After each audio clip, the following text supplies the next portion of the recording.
시각장애인의 빛이 된 루이 브라유. 숨이 넘어갈 듯한 울음소리가 작업장을 뒤흔들었습니다. 루이의 아버지가 그 소리에 깜짝 놀라 뛰어들어갔어요. 마구를 만드는 도구들로 가득한 작업장 한가운데에 3살 난 루이가 왼쪽 눈을 부여잡은 채 울부짖고 있었어요. 아버지 몰래 이것저것 만지다 송곳에 그만 눈을 찔린 거예요. 의사를 불렀지만 당시 의료 기술로는 손 쓸 방법이 없었어요. 루이는 퉁퉁 부어오른 눈이 가려워 자꾸만 눈을 비볐어요. 그 바람에 멀쩡하던 오른쪽 눈으로 염증이 번졌어요. 이 사고로 루이는 2번 다시 세상을 볼 수 없게 되었습니다. 루이는 점점 조용한 아이로 변해갔어요. 아빠, 세상이 깜깜해서 너무 무서워요. 루이는 툭하면 방문이나 식탁 모서리에 부딪히고 계단에서 발을 헛디뎌 넘어지기 일쑤였어요. 아버지는 그런 아들이 안타까워 지팡이를 만들어 주었어요. 방문에서 식탁까지 6걸음, 계단은 왼쪽으로 돌아 3걸음. 루이는 지팡이로 톡톡 두드리고 손으로 더듬더듬 만지며 어두운 세상을 온몸으로 기억해 나갔어요. 그럴수록 옅은 냄새도 작은 소리도 금방 알아채게 되었어요. 엄마, 빵 사오셨어요? 고소한 냄새가 나요. 10살이 된 루이는 마을 이곳저곳을 자유롭게 찾아다녔어요. 신부님 안녕하세요. 둘국화 향기가 참 좋네요. 꽃향기를 잘 알아맞히는구나. 신부님은 루이의 총명함을 몹시 아까워했어요. 그때만 해도 시각장애인이 할 수 있는 일은 거의 없었거든요. 신부님은 수소문 끝에 루이에게 꼭 맞는 학교를 찾아주었어요. 루이, 내가 궁금해하는 역사와 지리, 수학뿐 아니라 신발 만드는 기술까지 배울 수 있는 곳이란다. 루이는 사랑하는 가족과 정든 고향을 떠나기는 아쉬웠지만 새로운 것을 배울 수 있다는 생각에 용기 내어 파리로 향했어요. 왕립 맹아 학교는 파리의 변두리 마을에 있었어요. 루이는 계단과 복도를 조심조심 더듬어서 기숙사에 도착했어요. 퀴퀴한 곰팡이 냄새와 눅눅한 침대, 낯선 아이들의 목소리, 자신을 둘러싼 모든 것이 두려워 갑자기 울고 싶어졌어요. 엄마가 보고 싶어. 다행히 얼마 지나지 않아 가브리엘이라는 친구를 사귀었어요. 가브리엘의 도움으로 학교 곳곳을 돌아다니며 길을 익혔어요. 수업 시간에는 귀를 쫑긋 세우고 하나도 놓치지 않으려고 애썼어요. 난생 처음 들은 피아노 소리는 루이에게 깊은 감동을 주었어요.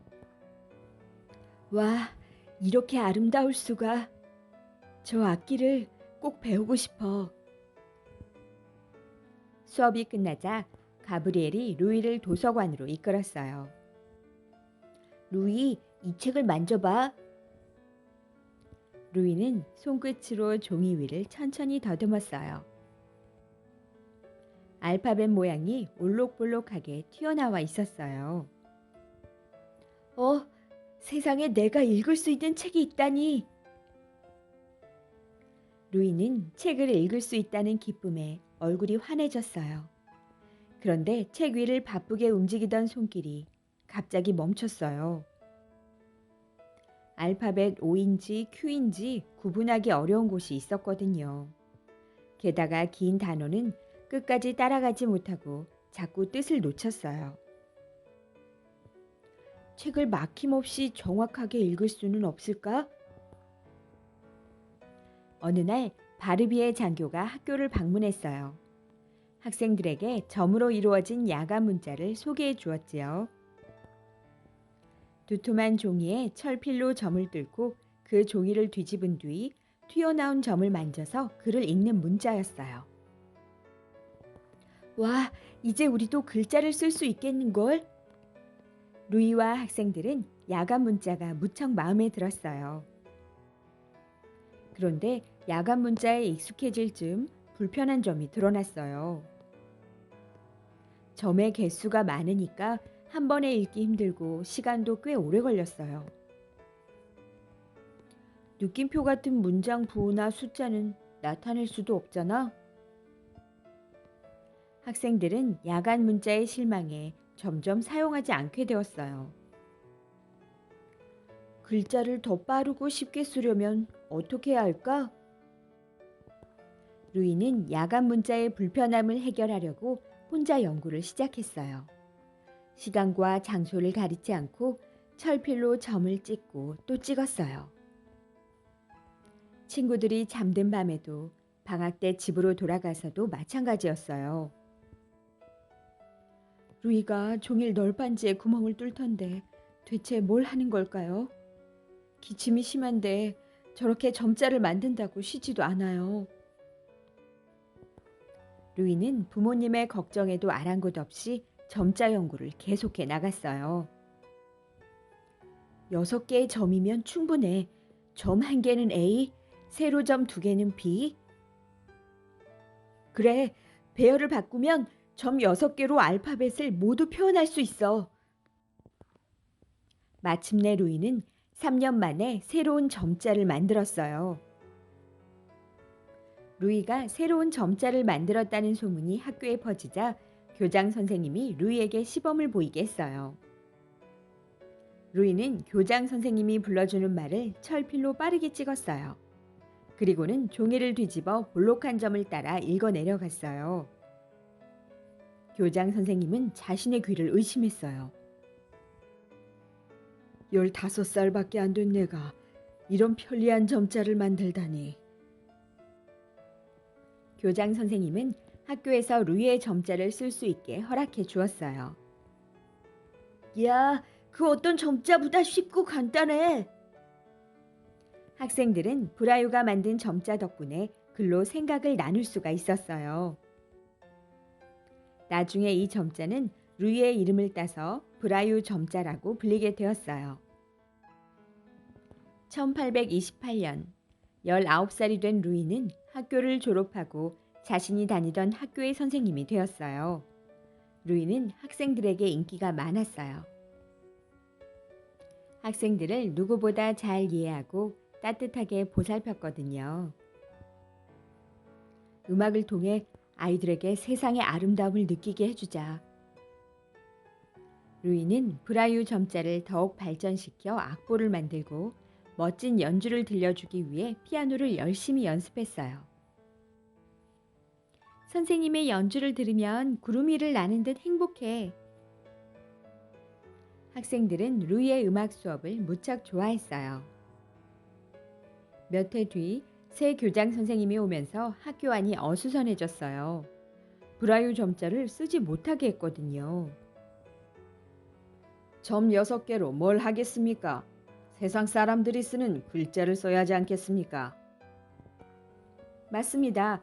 다시 알파벳을 쓰도록 하는 게 좋겠어요. 몇몇 선생님은 쫓겨날까봐 새 교장 선생님의 편을 들었어요. 제발 브라유 점자를 쓸 수 있게 해주세요. 학생들이 아무리 요구해도 새 교장 선생님은 고집을 꺾지 않았어요. 그러자 학생들은 몰래 브라유 점자를 사용했어요. 이 점자만큼 우리에게 편리한 글자는 없어. 루이는 이 모든 과정을 마음 아프게 지켜보았어요. 어느 날 조제프라는 젊은이가 학교의 직원으로 들어왔어요. 조제프는 학생들이 몰래 브라유 점자를 쓰는 걸 눈치챘어요. 브라유 점자로 빠르게 쓰고 읽는 학생들을 보며 이 점자가 학생들에게 꼭 필요하다는 사실을 깨달았어요. 조제프는 교장 선생님에게 브라유 점자의 우수성을 거듭 알렸어요. 그 덕분에 학교에서 브라유 점자가 다시 쓰이게 되었어요. 그 무렵 새 건물을 지어 왕립 맹아 학교를 옮겼어요. 수많은 사람이 축하 행사에 참석하기 위해 학교로 모여들었어요. 이날 교장 선생님은 브라유 점자를 소개하기로 마음먹었어요. 자신의 학교에서 훌륭한 점자를 쓴다는 걸 자랑하고 싶었거든요. 축하 공연에 이어 브라유 점자를 소개하는 발표회가 시작되었어요. 한 여학생이 무대 위로 올라와 관객이 낭송하는 시를 점자로 썼어요. 밖에서 기다리던 다른 여학생이 들어와 시가 적힌 종이를 봤더니 한 글자도 틀리지 않고 그대로 낭송했어요. 그때 한 관객이 주머니에서 종이를 꺼내 들며 외쳤어요. 시를 외운 것이 아닙니까? 이번에는 이 내용으로 시험해 봅시다. 두 여학생이 같은 과정을 되풀이했지만 결과는 마찬가지였어요. 그제야 관객들은 감탄하며 큰 박수를 보냈어요. 브라유 점자가 많은 사람 앞에서 인정받는 순간이었어요. 루이의 두 볼에 기쁨의 눈물이 흘러내렸어요. 1852년 루이는 43세 나이에 병으로 세상을 떠났어요. 2년 뒤에 브라유 점자는 프랑스의 공식 점자가 되었어요. 브라유 점자는 다른 나라의 맹아 학교로 점차 퍼져나갔어요. 세계 각지의 시각 장애인들이 마음껏 읽고 쓰게 된 거예요.